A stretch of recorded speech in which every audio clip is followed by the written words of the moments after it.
We'll go straight to meditation and we'll have 10 minutes of meditation. So sit in a position that's comfortable so that your back is straight but not like a ramrod, just nice and straight. Your feet on the floor or wherever, if you're sitting on a cushion. And your hands in your lap, either on one on each knee. Come to a place where you're completely comfortable and at ease.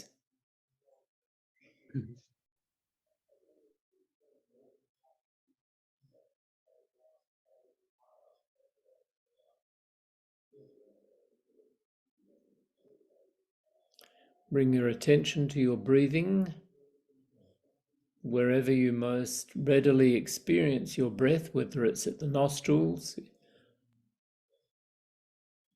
at the chest, the rising and the falling of the chest, or in the abdomen, with the expansion and contraction of the abdomen. Wherever you most readily experience your breath, bring your attention to that place in your body.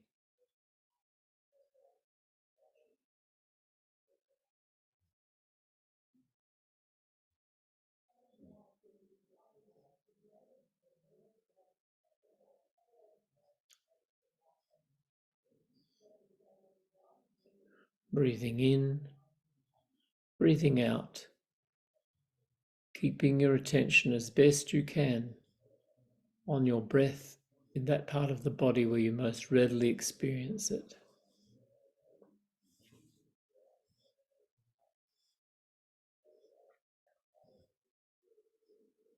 When your mind wanders and you have noticed that it has wandered, very gently bring your attention back to your breathing. You may need to do this many times during the sitting.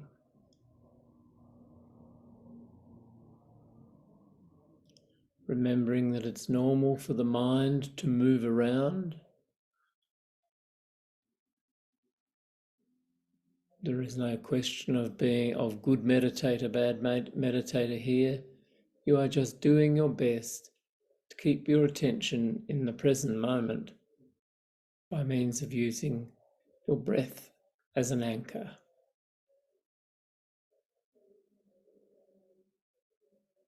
Breathing in, breathing out, keeping your attention on your in-breath and your out-breath.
Breathing in, breathing out,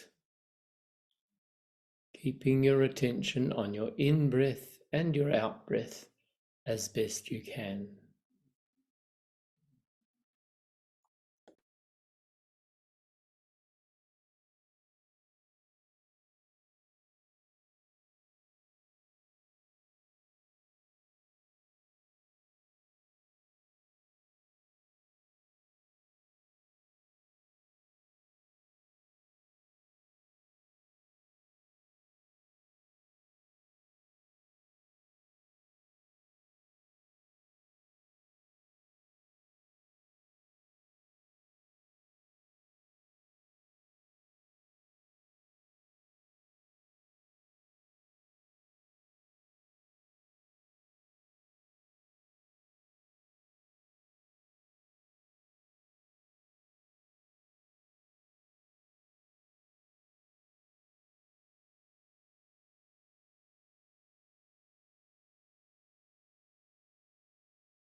Breathing in, breathing out, keeping your attention on your in-breath and your out-breath as best you can.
Very slowly and gently bring your attention back into the room. You may need to massage parts of your body, including your eyes. No need to rush. Be very gentle with yourself.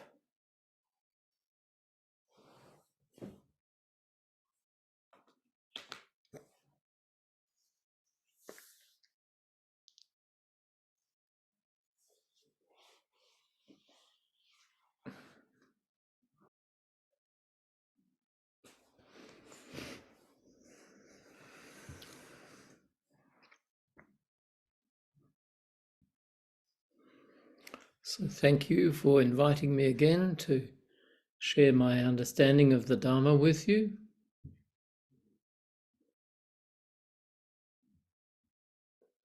I'm going to continue sharing with you some of the perspective of my own lineage, which is the bamboo forest lineage, and that includes some teaching from my teacher, whose name is the Most Venerable Thich,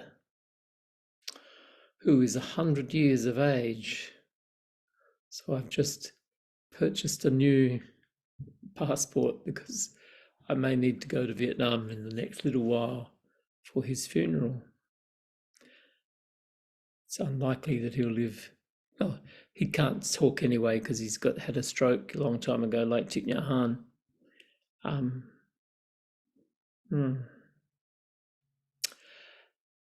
I just wanted, before we start, share with you a really lovely experience I had last week. I was invited by the abbot of a large Vietnamese temple in Adelaide to teach the children during their rainy season retreat, which is called in Vietnamese Nha Pa, which is the same as the Vasa in the Theravadan tradition. But it happens, of course, because it happens here, it's in the winter, so it gets called a winter retreat. And so I did. I went down to Adelaide in the bus and with a friend of mine from the Plum Village Sangha. We spent 2 days teaching the children, telling stories and generally having an interesting time. But it was really lovely to be back in a Vietnamese monastery. I shared a room with a very friendly monk who couldn't speak English and I couldn't speak Vietnamese. So thank goodness for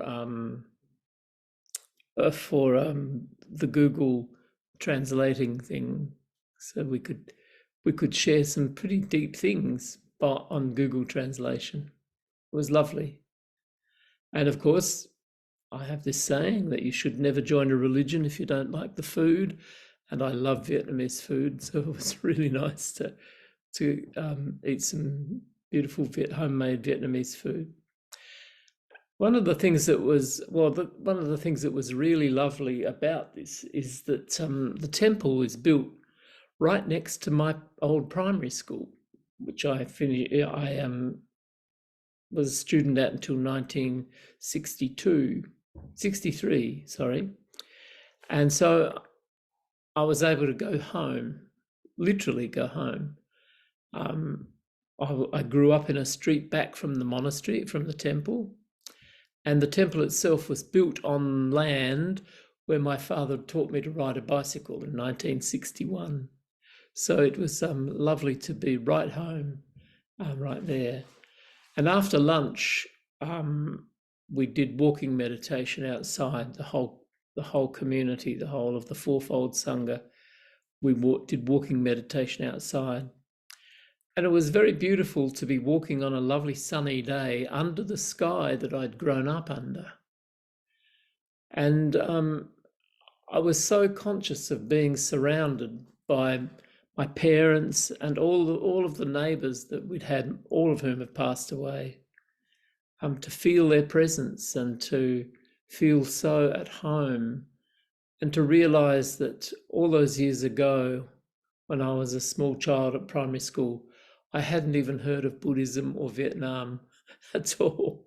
And here I am 60 odd years later, in a Vietnamese tradition, a Buddhist tradition, and doing walking meditation as a monk next to my old primary school. And I thought to myself that in life, we have no idea where our life is taking us. Not really. We might have some inclination, but who would have thought that one day I would be doing walking meditation in monastic robes, right next to where I did junior primary school right through to grade 7. So it was a very lovely experience, and lovely to know that the love that I knew as a child from parents and neighbours was still present to me. Okay, tonight the topic is called Confronting the Demons and Cultivating Virtue. Normally in a Dharma sharing, I tell a story, often from my own life, which invites others into reflecting on the Buddha's teaching. I do that rather than expound on doctrine and precepts, partly because I'm not sure I know enough, but partly because it's not the way I like to teach or I like to share.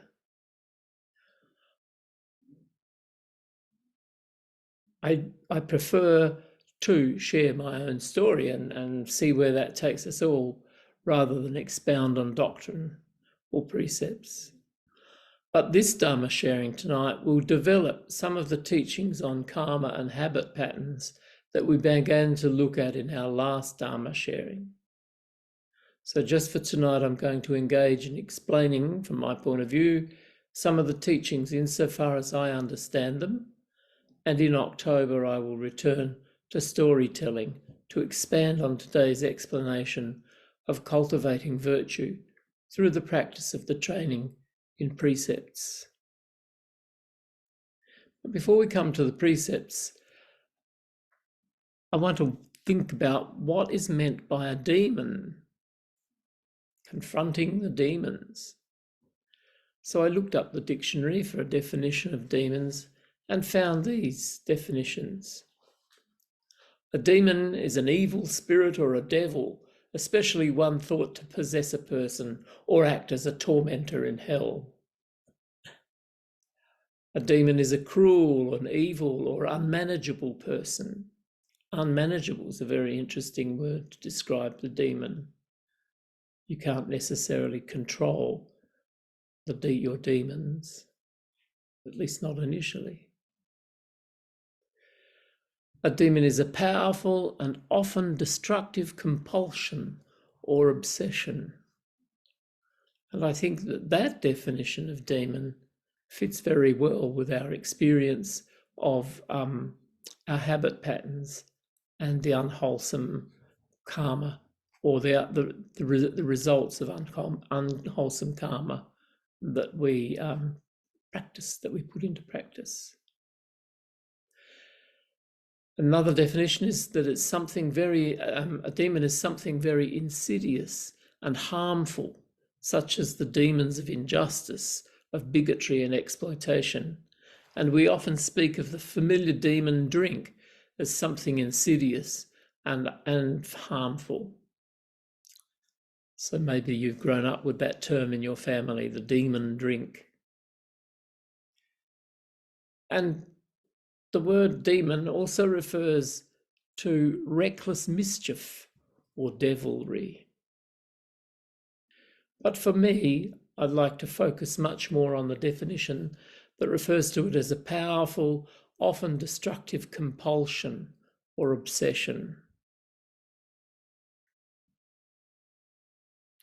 All of these definitions include a sense of extreme unwholesomeness and habit.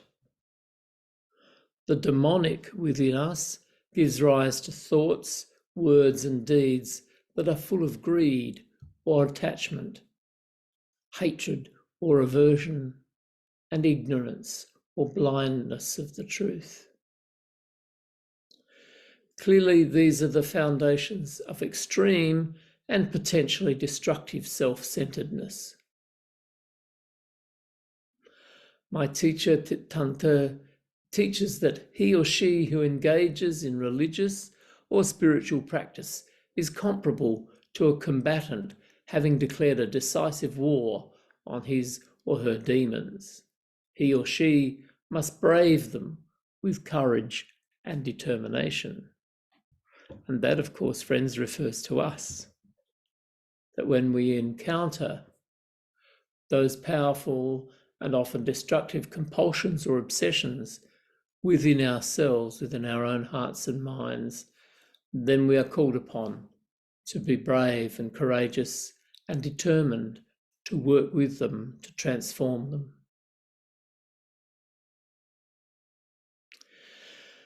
How easy is it to transform unwholesome karma and demonic habits founded in thought, word, and deed into wholesome karma and the habits of the enlightening being? Thich tells the following story from the Zen tradition to illustrate his response to this question.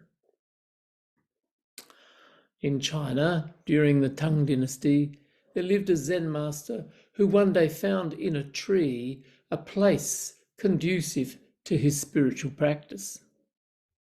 He quickly arranged branches to build himself a place resembling a crow's nest, where he sat in meditation. After a while, he attained enlightenment. People called him Osao Zen Master, meaning the Zen master sitting in a crow's nest. Bai Jui, a well-known scholar of the time, was promoted as a mandarin of his district. He learned of the reputation enjoyed by his master and came immediately to receive his instruction. During the interview, the mandarin asked him many questions, including this last one. What is the essence of the Buddha Dharma? The Zen master answered him from his nest, and perhaps you'll recognize this answer. Do not commit bad deeds. Agree to carry out all good deeds. Keep the mind pure and transparent. Such is the teaching of all the Buddhas. Bai Jui replied with a laugh. An 8-year-old child can recite your stanza.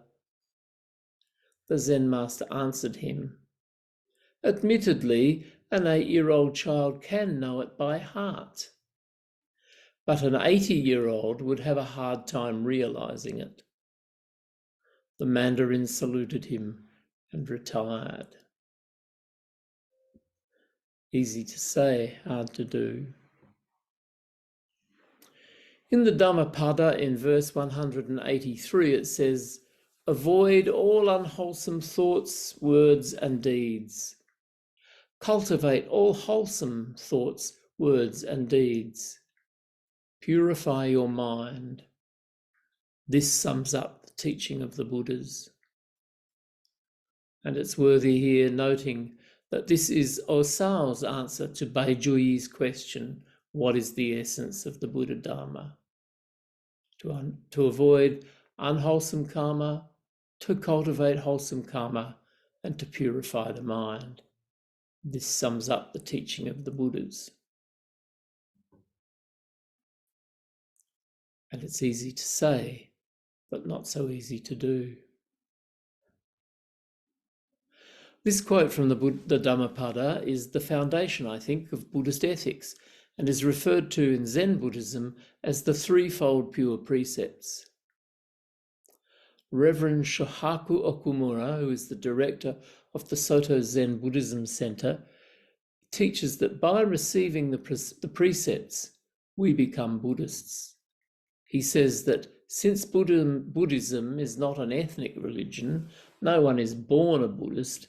In order to be a Buddhist, we need to make up our minds to take refuge in the three treasures, the Buddha, the Dharma, and the Sangha. And in this way, we receive the Buddha's precepts as guidelines for our life. And so these three pure or ethical precepts are not commandments demanding our obedience, even from the Buddha. They are training guidelines that are an essential aspect of our practice.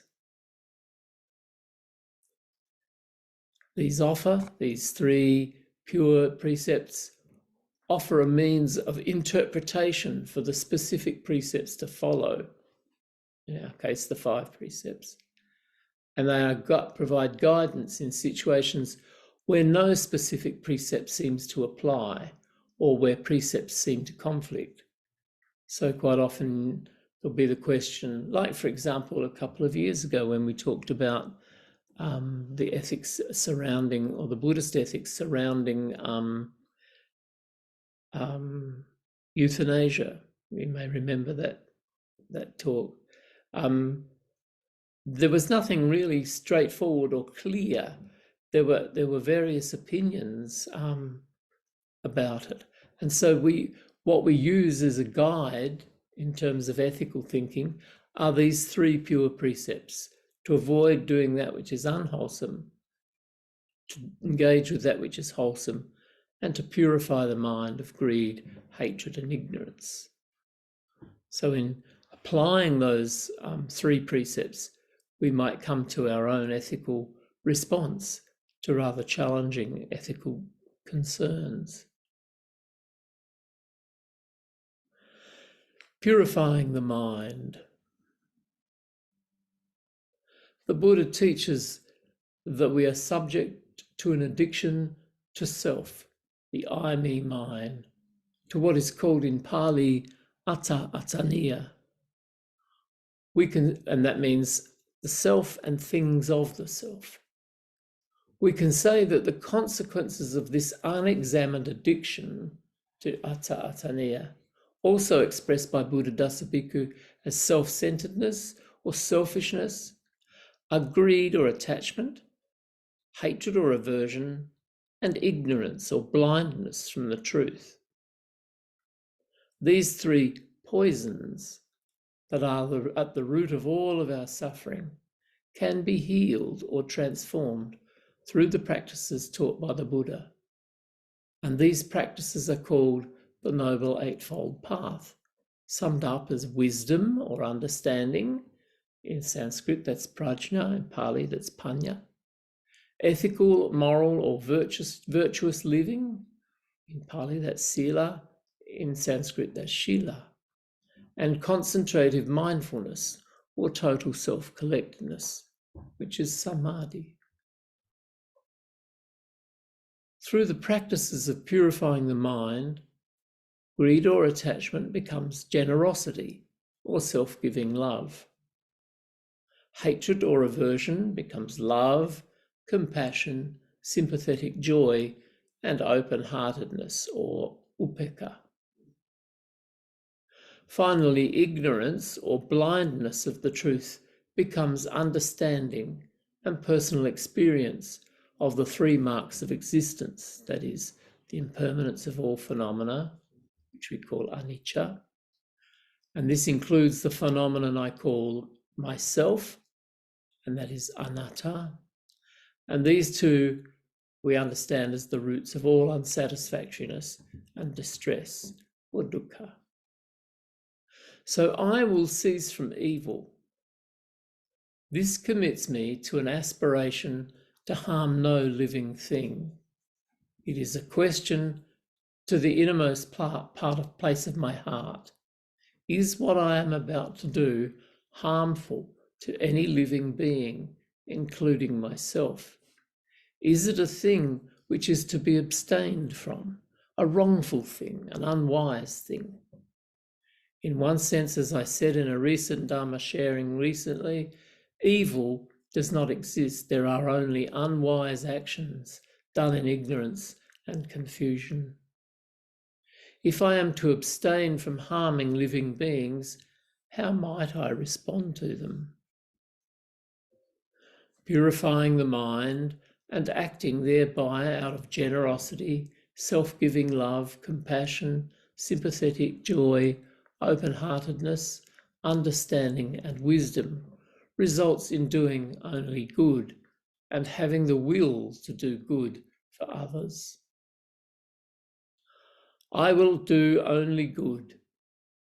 I commit myself to do only that which accords with the truth and love in my innermost heart. Is what I am about to do wholesome? A thing to which I can say, sadhu, sadhu, sadhu. This is a thing well done. Doing only that which is wholesome leads towards liberation and goes beyond the opposites of good and evil. I will do good for others. I commit my every act to truly benefit others. May I never intend to lead others to do harm. I will ask in the innermost place of my heart, is what I am about to do truly of use? Is it a fit offering to others?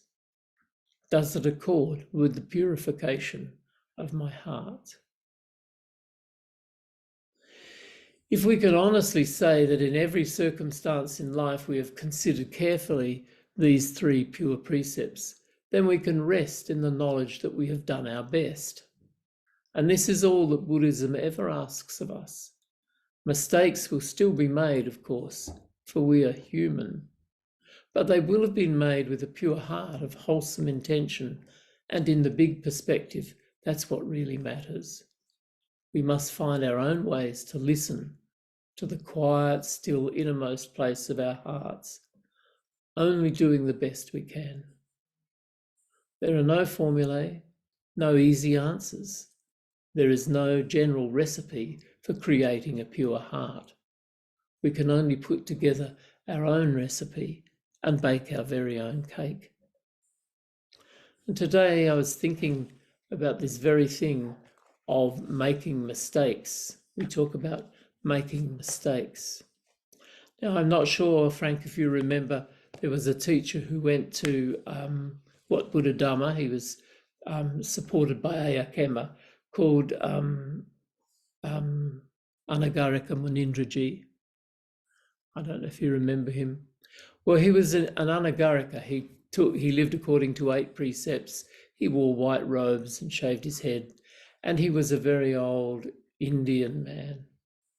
And he was very kind of well known to a lot of people involved in the Theravadan tradition, including people like Jack Cornfield and Sharon Salzberg and those people in the United States.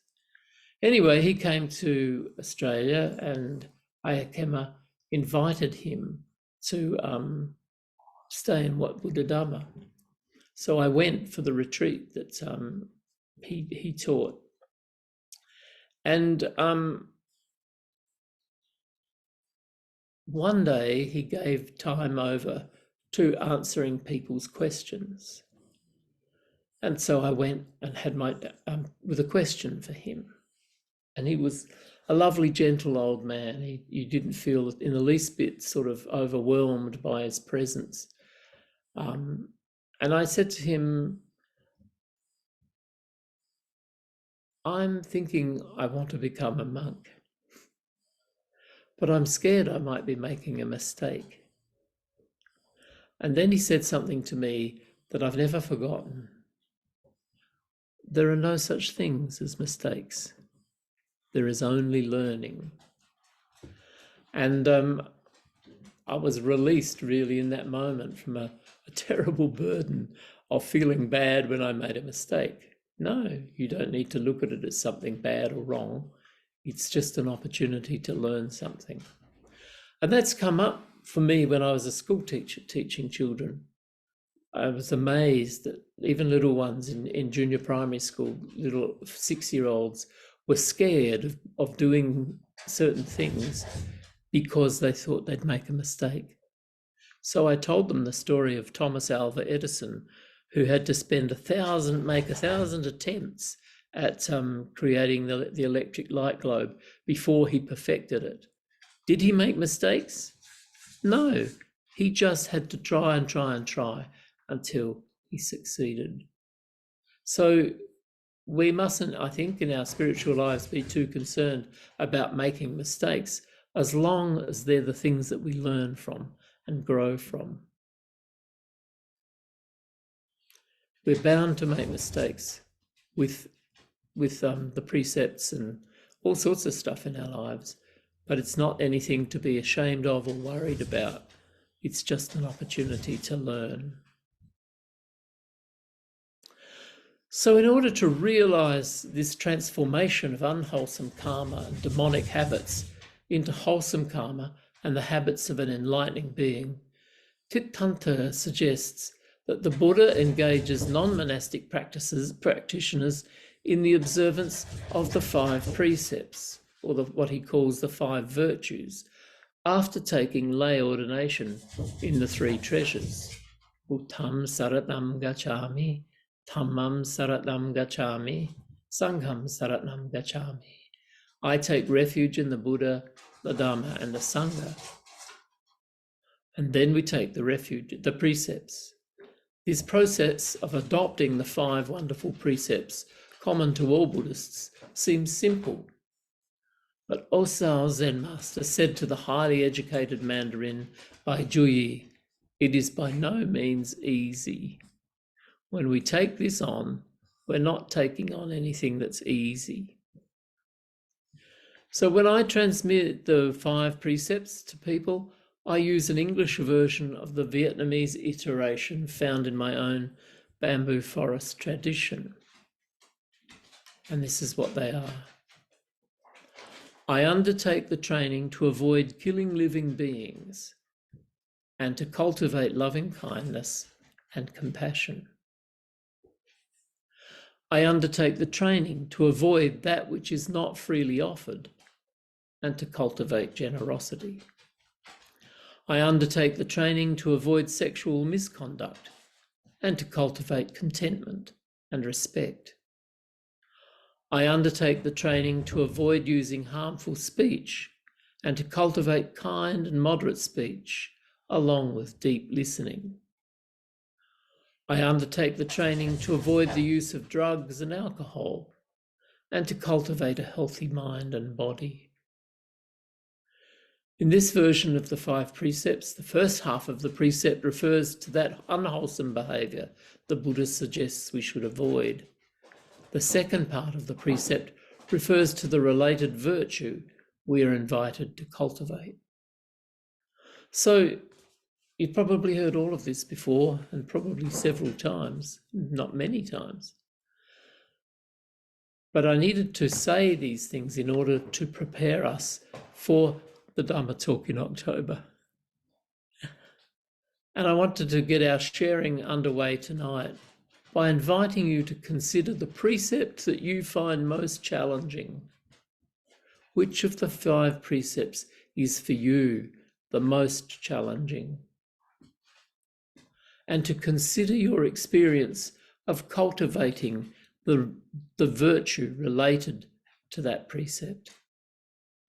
How difficult is there?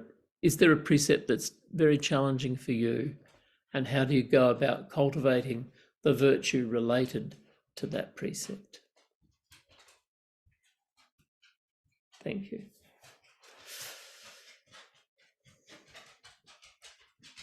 And I have a desperate Joey, so I'll just let him out while you think.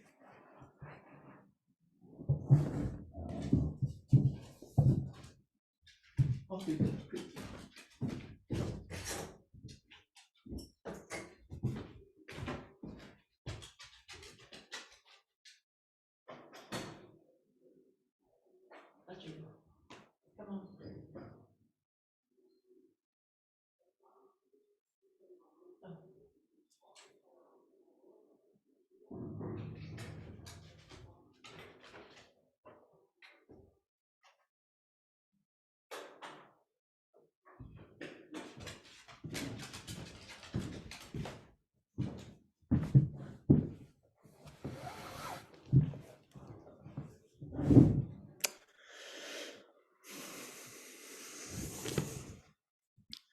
So does anybody have an idea to share?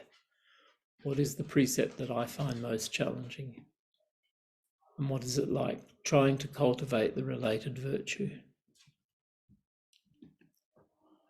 Bante, I find can you hear me? Yes. Yeah. Personally, just thinking through that question, to me, the first precept with regards to killing, when it comes to situations when there's say an insect or for example, mosquitoes, when you know that you're going to be hurt by a particular bites or insect, and the natural reaction is to kill that particular being, as we believe to be. There's a bit of a conflict within your affirmation to the precept and the fact that you for your comfort you naturally felt like you wanted to eliminate that being, right? So there's a bit of a guilt there whenever I do that. Or there's cockroaches in the house that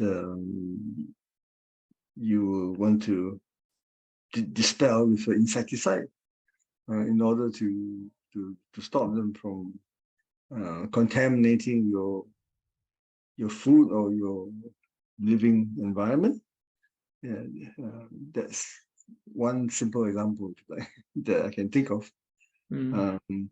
Yeah, I guess if I encounter a snake, for example, in the garden, usually I do not react to attempt to kill it. I will let it be, and that's how I felt.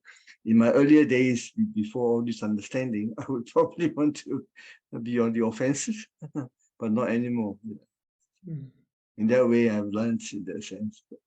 But there are still occasions where I would react, what I felt negatively in relation to the precepts, as an afterthought. So that's just one simple example. So how do you apply loving kindness and compassion to any living being that annoys you? Yeah, if in the example of a snake, if I encounter, say, a snake, I would let it be, because I would feel that the snake is also living in its own in the same environment. That's his or her home. Yeah, in that sense, now I will let it be. Yeah, unless that animal comes and attack me, then I will have to react, I guess, to protect myself. Yeah. And the mosquito? The mosquito, I have, my natural reaction is always to kill it because I know that it's going to, it will inconvenience me. It will, it's going to bite me and take my blood. It may be disease causing, for example. So there's a sense of self-protection, you like to. Yeah. So And avoid suffering, is it, Hian? Yeah, my own suffering. Yeah, in that sense. Yeah. Mm. So if I can avoid being in that situation, of course I would. If I could get that, catch that mosquito with a container and let it go, I always do that. But if I'm actually in a situation where the mosquito has bitten me, I would give it a whack or push it away. And what about people who irritate you? That's a good one. Yeah. I mean, quite often Mm. we don't necessarily say it, but we think that we wish that they weren't in the world with us. Yes. Right. If only that person didn't work here, or in my case, Yes. when I was in the monastery in America, and I think I told the story of the old monk who had to go back to Boston, and I thought, oh, thank goodness I never have to see him again. Though I was wishing that he wasn't in the world with me, Yes, right. which is Yeah. tantamount to killing, really. How do we show compassion and loving kindness in that situation? Yeah, I've had that experience in the workplace very often in the past year, especially in a situation where you're working with a lot of people. There will always be one or two persons that will irritate you or will not appear to be nice or contradictory to your expectations. Yeah. That does have an impact on myself, honestly, in the work environment before. But with further understanding of Buddhism and continue hearing the fact that, listening to the fact that you should be more understanding. I guess in my case, I took the position that the people are different, they are entitled to be the way they are, and let it be, and to look at my own emotion and try to let the emotion go away, because the understanding I've heard is that you cannot change the other party, you can only change yourself. Yeah, so you had to deal with your own understanding, your own emotions. You can't change the other situation. That's the way it is. And that's how I handle that kind of situation. Whenever there's a difficult person in any situation, whether at work or at a play or in socializing. Yeah. And that brings us again one step further into the whole realm of prejudice, where we wish that a whole group of people didn't exist. And of course, in the 20th century, the best example of that, one of the best examples, was the Nazi attempt to exterminate European Jews.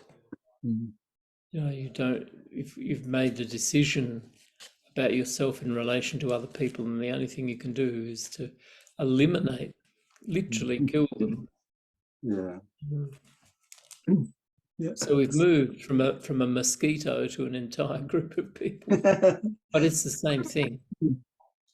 It's the same kind of dilemma, in a sense. Not a dilemma, but yeah, I think I've seen a few videos recently. I think some of us may have seen it, where in the current environment in some countries where people start to attack Asian people of Asian origin, and I when I see that, I ask myself, if I'm on the train or in public transport, and I get into that same situation, that somebody on that train comes, starts to insult me and try to attack me with a weapon or what would I do? I did ask myself. Yeah, so it's quite challenging if you put yourself in that. Yeah, I felt that if I, to me anyway, even although I'm a Buddhist, to protect myself, if I know I'm in danger, I'll probably have to react quite negatively, and strike back, to be honest, because of my need to protect myself. If I'm attacked by another, which if I don't, then I'm going to be beaten up, for example. But if I do, there is this contradiction. I shouldn't maybe react, negatively, but I have to probably, So I did confront myself internally whenever I see situation like that. I ask, what would I do? So these precepts are not straightforward, are they? The practice is not straightforward, which was, of course, Osao's response to Bai Juyi. Oh, that's just the rabblings of a child. Well, maybe an 8-year-old can say those things, but can an 80-year-old do it in spite of all of our life experience and our wisdom? It's much harder. And I know personally very, very clearly that if anyone set out to harm my dogs, for example, I don't know quite what I'd do, but it wouldn't be necessarily nice and peaceful and Buddhist. I don't know what I would do. Yeah.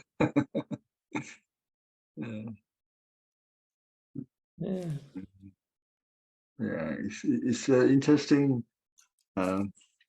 sort of questions to ask ourselves. Yes. So we had a problem like this just in the last week. Because in our building, the front door intercoms suddenly stopped working, and the property manager was away, and so I was the one who had to, by accident, deal with this.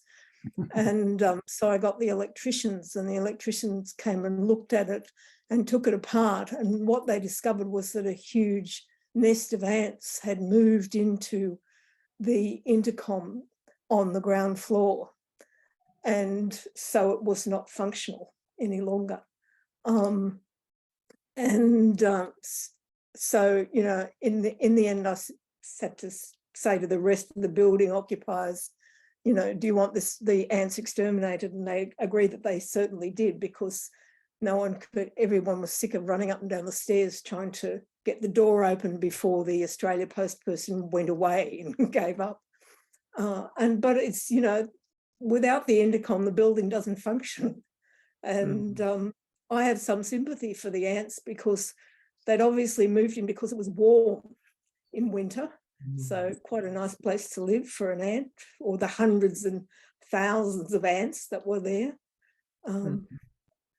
Yeah, it's difficult. So it's really a kind of you have to decide what to do on the basis of a clash of, there's the human requirement and the ant requirement, and they clash. It's not easy to. No. Probably easier for the ants to find another place to live than for us to find another place to live, though. Yeah. Well, they don't have rent caps on ant nests. No. So big thing in Australia at the moment, rent caps. Anybody else for whom there's a particular precept that's not easy to keep, or not easy, or challenging to work with? Let's not say keep it, because it's not a commandment, but to work with it is a challenge. My comment, Thay. Yeah. I'm thinking about false speech, not saying things which aren't true. Do you think that's equivalent to not saying things which are true? What I mean is to keep quiet when we could or perhaps should be saying something, but not saying it. It's another tough question, because quite often we don't know whether our speech is going to cause harm or not. If we're speaking out against violence, then are we going to make the violent perpetrator more angry rather than less? Ayakema used to have a teaching, I can't remember it entirely because it's now 40 years ago, but I've seen it come up somewhere else in a Buddhist context, and that is to ask yourself questions about what you want to say. Is it helpful? Is it generous? All these criteria for whether it's wholesome speech or not. And if it's not, well, then it's better to keep your mouth shut, or like Shantideva says, to be like a log, to sit still and be quiet like a log. But it's still, you know, this is my precept. I think I can remember them. It's is it true? Is it helpful? This is actually about something that the other person can change. Yeah. Is this the best time, the appropriate time to tell them? Or are they so angry that they, at the moment, that they can't take it in, for instance? And you would be better to raise it with them later. And I think there was one more, but I can't remember that one. No, I can't remember this, but I remember those that you've mentioned. Is it something about, is it necessary, or does that sort of fit in to, like, are they able to do anything about it? Necessity is another possibility. Are you saying it because you want to be nasty back, or is it necessary? Is it something that will be helpful? Is it? You have to say this. For me, that precept is the most difficult one, is the one on speech. Can you just repeat what the antidote for that one was, for the unhelpful or unskillful speech? Yes, let me just... I undertake the training to avoid using harmful speech and to cultivate kind and moderate speech along with deep listening. So that's the equivalent, or the virtue of cultivating kind and moderate speech and listening deeply. I mean, one of the things that Thich Nhat Hanh teaches about speech, or anything really, is a mantra called am I correct? I don't know that he uses the word correct, but we ask ourselves, that's the question to ask ourselves, in this situation, have I really understood what's going on? Is what I'm about to say actually correct? Or am I likely to be approaching this from the wrong perspective? And therefore, will I cause more trouble than I solve? You know, that's how he's approached it in the past. But I think speech is such a difficult one. It is. I'm thinking. Go ahead. Sorry.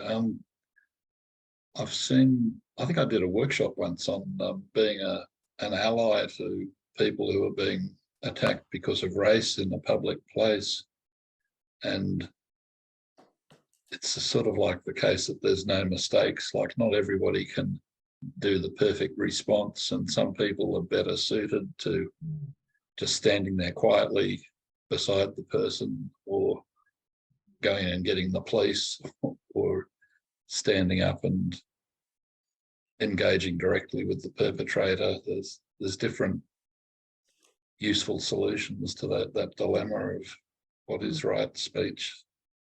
It's about cultivating skillfulness in all these things, which is also easy to say.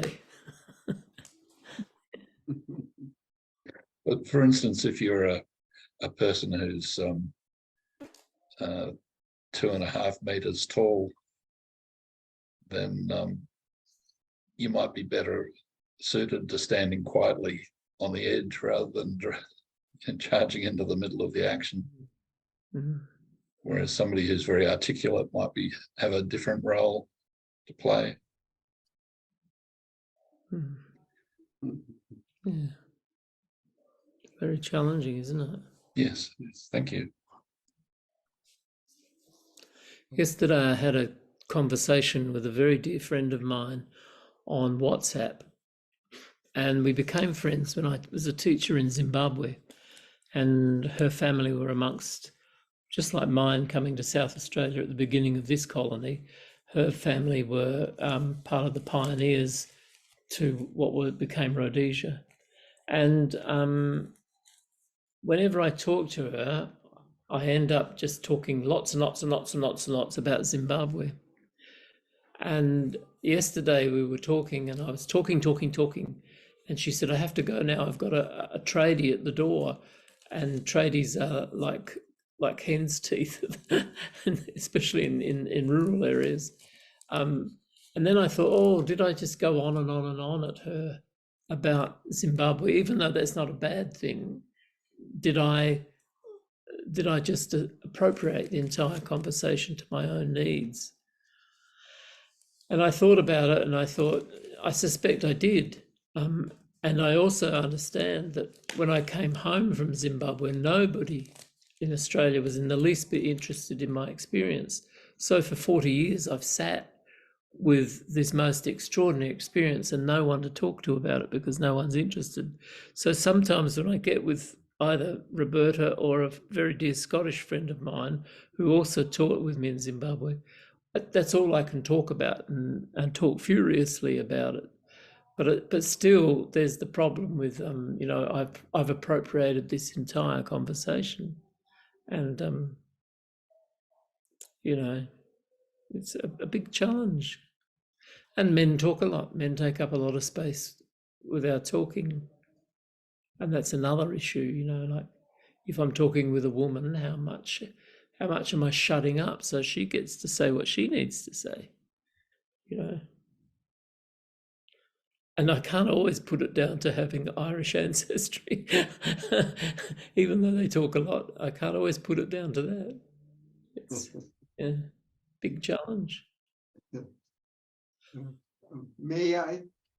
Yeah. Of course. My memory went back long years. Prakanti Palo's 10-day meditation course in Wat Buddha Dhamma. The afternoon sitting, 1 hour, 2:30 till 4:30 it was. And it was about 35 degrees. And the ants started biting us. So I didn't know what to do. So then I noticed Bhante got up, got a couple of sprays, and made a circle around all the sitting yogis. And he said, I never forget, it's either them or us.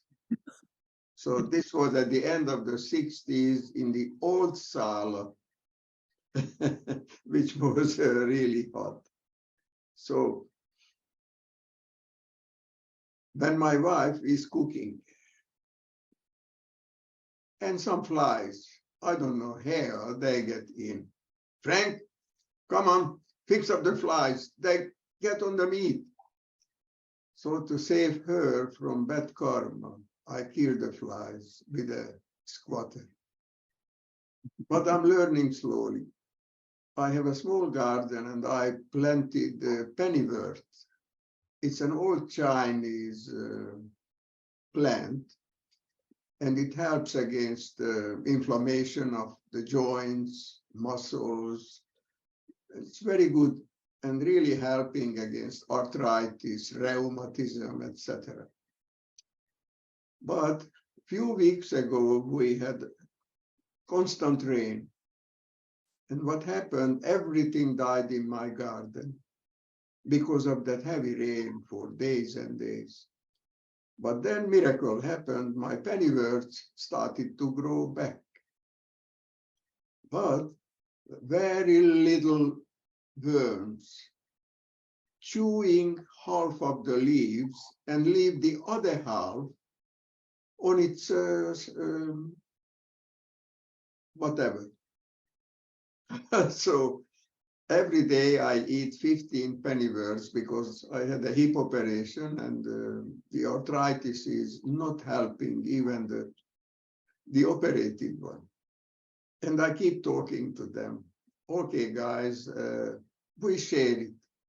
Because if I kill you, I have to buy a special spray to kill you, but then I'm going to eat those leaves.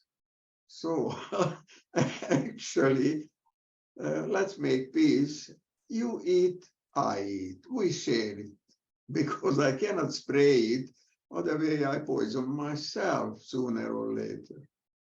So I go out to the garden at lunchtime and pick 15 small leaves and leave the half-eaten ones on their stems.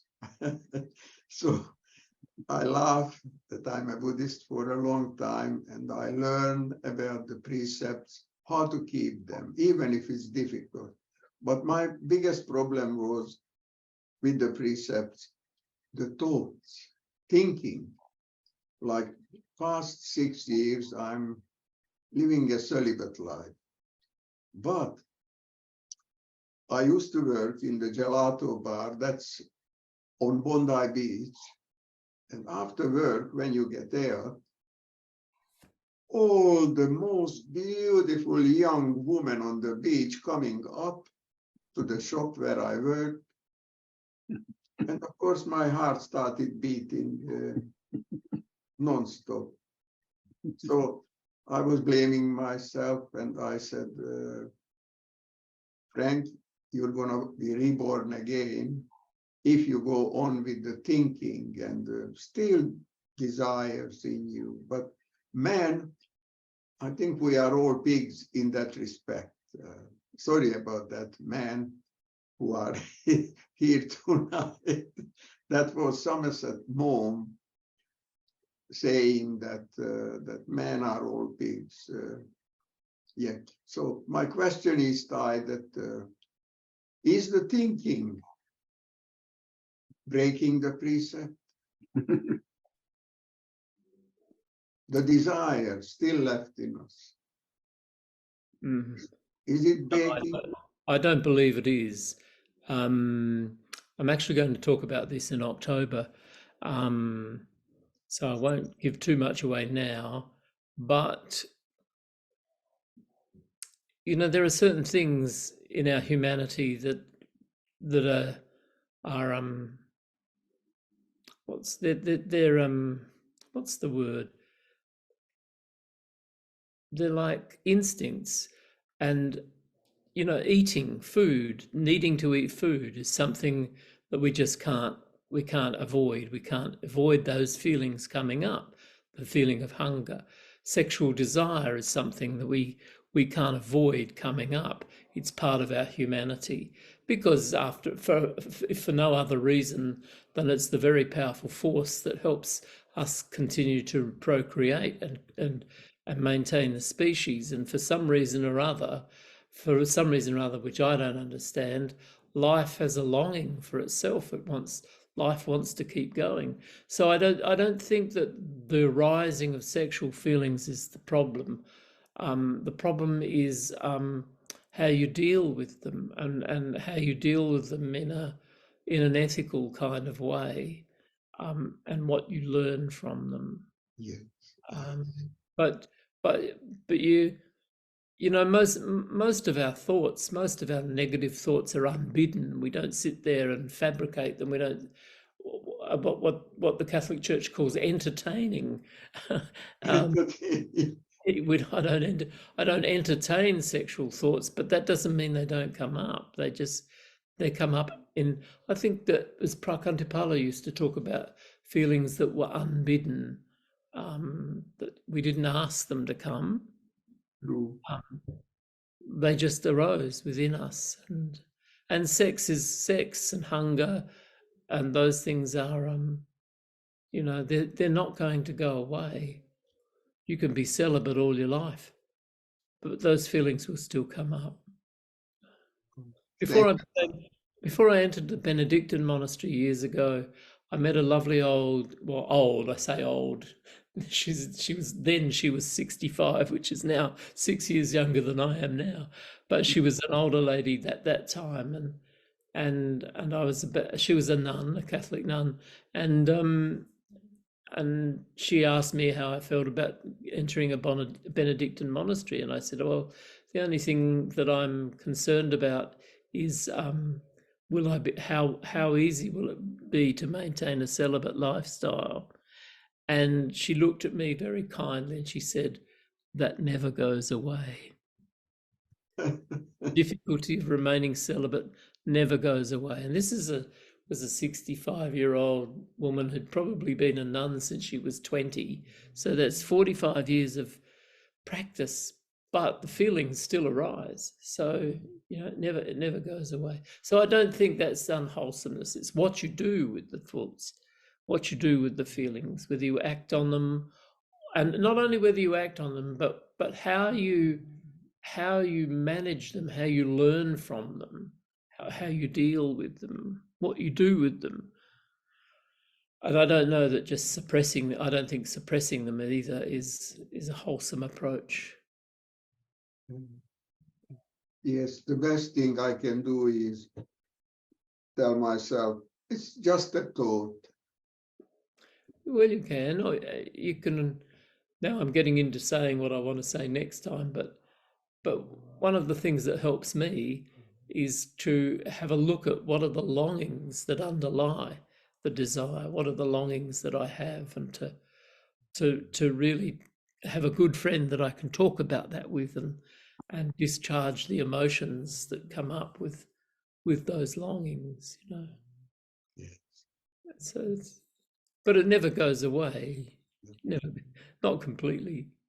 And as you get older, Frank, as you and I both know, Getting easier. maybe some others know, it doesn't. You aren't. What a friend of mine once said to me was, he was a bit younger than me, but he said, we are no longer chained to the beast. And that's true. You know, I'm no longer a hormone on two legs like I was when I was 20 or 15 or something. But those feelings still arise always. Yes. And any Buddhist monk or nun who tells you otherwise, they're kidding themselves, I think. I see. Human beings, fundamentally. Sometimes I tell my wife, darling, sometimes you make my heart beat much faster when you're driving. She wasn't happy to hear me.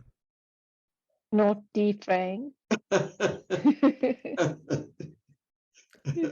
think we have 10 minutes, do we, left? Yes, we do. Is there anyone else with a question? Gary, do you feel your question was properly responded to? Yes, it was. Thank you, Thay. Okay. Thank you, everybody who commented on that. That was very interesting. Yeah. Gary, I'd just like to say that I thought your response was really useful in pointing out all of the different skillful ways that you could react to some of those situations. You know, from standing alongside someone silently to actually saying something. Or Thank you. I think those ideas came from Democracy in Colour, an organisation called Democracy in Colour, which addresses racism in the Australian community. So thank you for that. I think that I would agree with you, Thay, that the unskillful or the unhelpful speech is really quite difficult. And I think that it goes along in my experience with sometimes being like too enthusiastic and not being really mindful of pausing and allowing some space to arise, not, I mean, for the other person to speak and to be listened to, but sometimes just to allow the space to exist, and neither person needs to fill it, but that can also be part of the situation or the communication. And I think particularly when I get sort of passionate about something, then that just kind of, like you said, you know, in that conversation, you just talk because it feels that you're being listened to by the other person, and it's just a very satisfying exchange. But that pause, the sort of magic pause, I think for me is something that I have to really cultivate, being more actively trying to pursue. Yeah. So very interesting discussions, everyone. Thank you, Thay.